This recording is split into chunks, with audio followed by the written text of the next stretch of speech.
In it the gates of heaven are opened, and the gates of hellfire are closed, and every devil is chained up. And Rasulullah sallallahu alayhi wa sallam says, in it Allah subhanahu wa ta'ala has Laylatun khayrun min alfi shahrin, a night that is better than 1,000 months. Man hurrima khayraha faqad hurim. Whoever has been deprived of its blessings has indeed been deprived. Alright? So this is a hadith where the Prophet sallallahu alayhi wa sallam mentions Ramadan again without saying the month of Ramadan. And he mentions some common things that we've heard about the month of Ramadan. Now let's continue on this concept. The Prophet ﷺ said that in Ramadan the gates of heaven are open, the gates of hellfire are closed, and the shayateen are put up.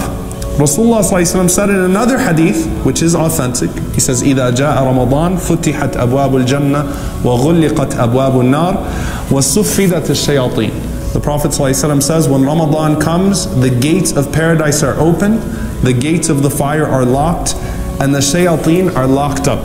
Now I'm going to give you guys another narration. These are common narrations. Listen to this hadith and you tell me if you think it is weak or authentic.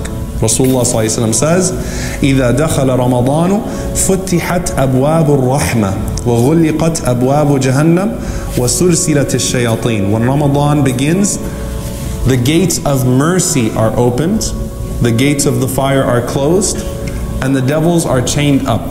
What do you guys think? What's the wording that's different here? Futihat abwabur rahmah. The gates of mercy have been opened. Have you guys ever heard that one before? Okay. No, you haven't, but it is an authentic hadith. And there's a great blessing in it. This hadith is narrated in Sunan al-Nasa'i from Abu Hurairah radiyallahu ta'ala anhu. Why is the Prophet ﷺ here saying abwabur rahmah? So this is the first lesson we're going to stop at tonight, inshallah ta'ala. Why the gates of mercy as opposed to the gates of paradise? Because Allah subhanahu wa ta'ala at times calls Jannah His mercy. Alright? So the word rahmah in hadith literature and even in the Quran, the word mercy can sometimes actually mean Jannah. It can sometimes actually mean paradise. Because Allah subhanahu wa ta'ala only enters people into paradise by what? His mercy. His rahmah. Okay? So for example, Allah subhanahu wa ta'ala says, أَمَّنْ هُوَ قَانِتٌ أَنَاءَ اللَّيْلِ سَاجِدًا أَوْ قَائِمًا يَحْذَرُ الْآخِرَةَ وَيَرْجُو رَحْمَةَ رَبِّهِ. That isn't he who stands up or who spends the entire night in prayer, standing, sitting in prostration. In some way he's up worshipping Allah subhanahu wa ta'ala.